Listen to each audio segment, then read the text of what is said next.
Bonjour à tous. Moi, je m'appelle Annie. Je travaille en ce moment dans un endroit fantastique, donc je peux vous montrer alentour de moi ce qui se passe. C'est un espace qu'on appelle Fab Lab, donc c'est un espace rempli de machines et de personnes, et cet ensemble de machines et de personnes nous permet de créer presque n'importe quoi. Donc, l'espace ici, c'est EcoFab. Puis, aujourd'hui, ce qui va être intéressant, c'est de voir comment le design dans ces espaces-là nous permet de créer.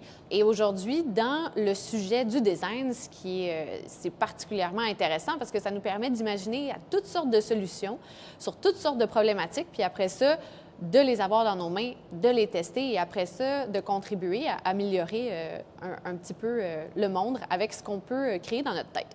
Donc, ce qui est vraiment intéressant avec le PowerPoint que je vais vous montrer, c'est historiquement, les premiers objets qu'on a faits nous permettaient d'améliorer notre vie.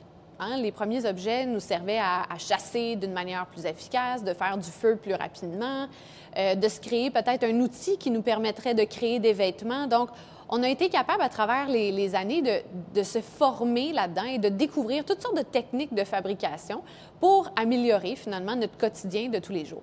Et au fur et à mesure qu'on a créé ces objets-là, on est devenu meilleur. Puis en devenant meilleur, on est allé créer des objets beaucoup plus complexes. Donc, vous voyez ici les images au centre. On est allé chercher justement la création de machines, la création de véhicules, des éléments qui nous permettent d'aller beaucoup plus loin que juste l'énergie humaine. Puis aujourd'hui, vous êtes très chanceux d'être aujourd'hui présent sur Terre parce que les possibilités de fabrication sont infini. La majorité de ce qu'on peut trouver dans nos entourages ou dans les Fab Labs nous permet de créer presque n'importe quoi. Voici un bon exemple, c'est une oreille humaine. Et pour créer cette oreille humaine-là, ce qu'on a fait, c'est qu'on a créé une structure à base d'une technologie additive. Donc, cette technologie additive-là, on va appeler ça une imprimante 3D. Donc, ce que j'ai derrière moi, c'est la machine qui permet de créer la structure de cette oreille-là. Donc, j'ai une matière ici qui va venir se déposer sur un panneau et ensuite, cette structure-là, je vais pouvoir cultiver, par exemple, des cellules humaines dessus et ensuite, je vais pouvoir obtenir mon oreille. Donc, si je suis capable de créer une oreille humaine de nos jours ici avec des technologies qui se retrouvent juste derrière moi, vous pouvez être sûr que tout ce que vous pouvez imaginer, à un certain point, on va être capable de le produire. Puis le design, c'est ça aussi un petit peu, c'est d'ouvrir la porte au possible. Tout commence par une problématique. Hein? On observe à quelque part, alentour de nous, une problématique ou quelque chose qu'on voudrait améliorer. Puis ensuite, bien là, on lance des solutions. Là, on va venir les prototyper, donc les faire physiquement là, pour les avoir dans nos mains, pour ensuite les tester avec des personnes. Et de là, on va pouvoir apprendre. Est-ce que ça se manipule bien? Est-ce que notre solution fonctionne finalement ou il faut l'améliorer? Et de ces apprentissages-là, on va créer, on va dire, des boucles itératives. Donc, on va revenir aux pistes de solutions ou au prototypage. On va le tester de nouveau, on va refaire des apprentissages. Et là, ces boucles-là ici sont infinies. Il y a énormément de métiers, par exemple, qui utilisent cette formule-là aussi, un peu comme un graphisme, comme un architecte, un urbaniste, design de mode. C'est tous des métiers très créatifs qu'il va falloir trouver des idées dans nos têtes, qu'il va falloir les développer pour réussir à avoir un objet final ou un élément final. J'ai pensé vous présenter deux projets de deux envergures différentes pour vous montrer un peu comment on applique ces éléments-là. Donc, commençons par le premier. Ça ici, c'est un projet qui s'appelle Canary. Donc, on était un groupe de personnes. On a décidé d'aller marcher dans la ville et d'essayer de plutôt ressentir la ville. Hein? Essayer de voir est-ce qu'ici, on était bien, est-ce que c'était bruyant. Puis, on avait beaucoup de discussions alentour de tout ce qui était invisible. Hein? Qu'est-ce qu'on respire réellement? Est-ce que c'est bon pour ma santé ou c'est moins bon? Donc, on s'est dit, bien, je pourrais aller au Fab Lab et je pourrais essayer de me créer un outil pour capter ce qu'il y a dans l'air. On a toutes sortes d'ingrédients, mais un de ces ingrédients qu'on respire, qu'on ne voit pas, c'est les particules. Donc, c'est comme des tout petites poussières. Puis ces particules-là, quand on les respire, bien, ils vont dans notre système, puis ça peut faire certains impacts. Donc, on est allé au Fab Lab et là, comme vous voyez, on a fait des petits dessins et on a fait un premier prototype très rapide, 15 minutes, en carton, papier collant, colle. C'est juste pour avoir quelque chose dans nos mains pour dire ma solution, ça va ressembler à ça va fonctionner à peu près comme ça, puis je vais le manipuler environ de cette manière. Et ensuite, là, on va un petit peu plus loin dans le développement avec des machines. Et le but de cette première boucle itérative-là, c'est de dire, est-ce que ma solution que j'ai pensée fonctionne? Et là, on voit différents éléments. On voit déjà que c'est relativement gros, hein, si vous comparez à ma main. Et aussi, c'est relativement complexe, hein. On voit ici le circuit. Il y a une bonne complexité. Donc, si on veut reproduire ce projet-là ou le modifier, bien, ça nous prend un certain niveau de connaissance, hein.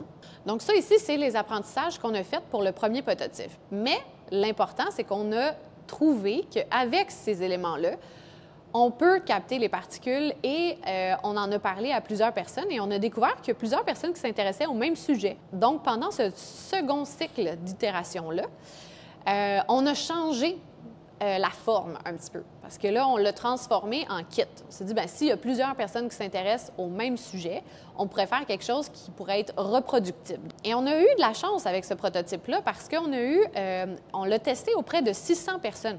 Donc, 600 personnes qui montent le même objet, puis on peut récolter à partir de là toutes sortes de commentaires.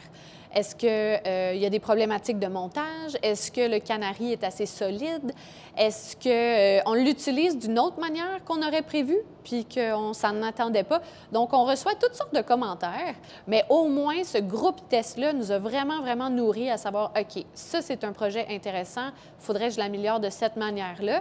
Et aussi, on a pensé dans cet objet-là à faire une initiation au Fab Lab en même temps. Donc, vous voyez ici, on a de l'impression 3D. Par exemple, la machine que je vous ai montrée tantôt pour le cadre, on a du bois qui est découpé avec une machine laser, puis on a un petit peu d'électronique à l'intérieur. Donc, on a ici l'itération 1, hein, le premier. On a ici le deuxième canari. Une des complexités ici, c'était la grosseur, je vous avais dit, donc on l'a rapetissé pour qu'il soit plus portable. Et aussi la complexité de l'électronique ici, on l'a changé un petit peu. Puis ce qui est intéressant, c'est que quand on design les choses, on peut designer l'objet, l'usage, mais on peut aussi prévoir ce qui va se passer après l'usage de notre objet. Hein? Donc, quand on montre un canari comme ça, si on n'en a plus de besoin, bien, on peut le transformer en un autre projet. Donc, on a pris certaines composantes, comme un petit cerveau, si on veut. Donc, on peut transformer ce canari-là pour, au lieu de calculer, par exemple, les particules, on pourrait calculer la température ou on pourrait faire bouger des moteurs, par exemple. On pourrait le recycler dans d'autres choses, à même les composantes qu'on a. Ici, je voulais vous montrer un autre projet qui est plutôt personnel. Hein, parce que oui, on peut réfléchir à comment améliorer notre environnement, mais on peut aussi améliorer ce qui nous touche à nous, hein, ce que nous, on vit de tous les jours. Et moi, j'ai une confession à faire, c'est que j'ai un pied pas standard. Donc, mon pied est plutôt en forme triangulaire. À chaque fois que j'essaie de rentrer dans un soulier, j'ai mal. Ça ne fit pas, ça ne rentre pas à l'intérieur. Mais je suis dans un endroit plein de possibilités où je peux créer tout ce que je peux imaginer. Donc, basé là-dessus, pourquoi je ne pourrais pas me créer une semelle adaptée à mon pied qui me permettrait de pouvoir marcher, de pouvoir vivre, mais de pouvoir vraiment avoir un soulier adapté à moi-même. Donc ça, ici, c'est un peu mon processus. Vous allez remarquer que j'ai digitalisé mon pied pour réussir à faire une semelle alentour. Donc maintenant, les technologies, même dans les cellulaires, ça permet ce genre d'opération-là.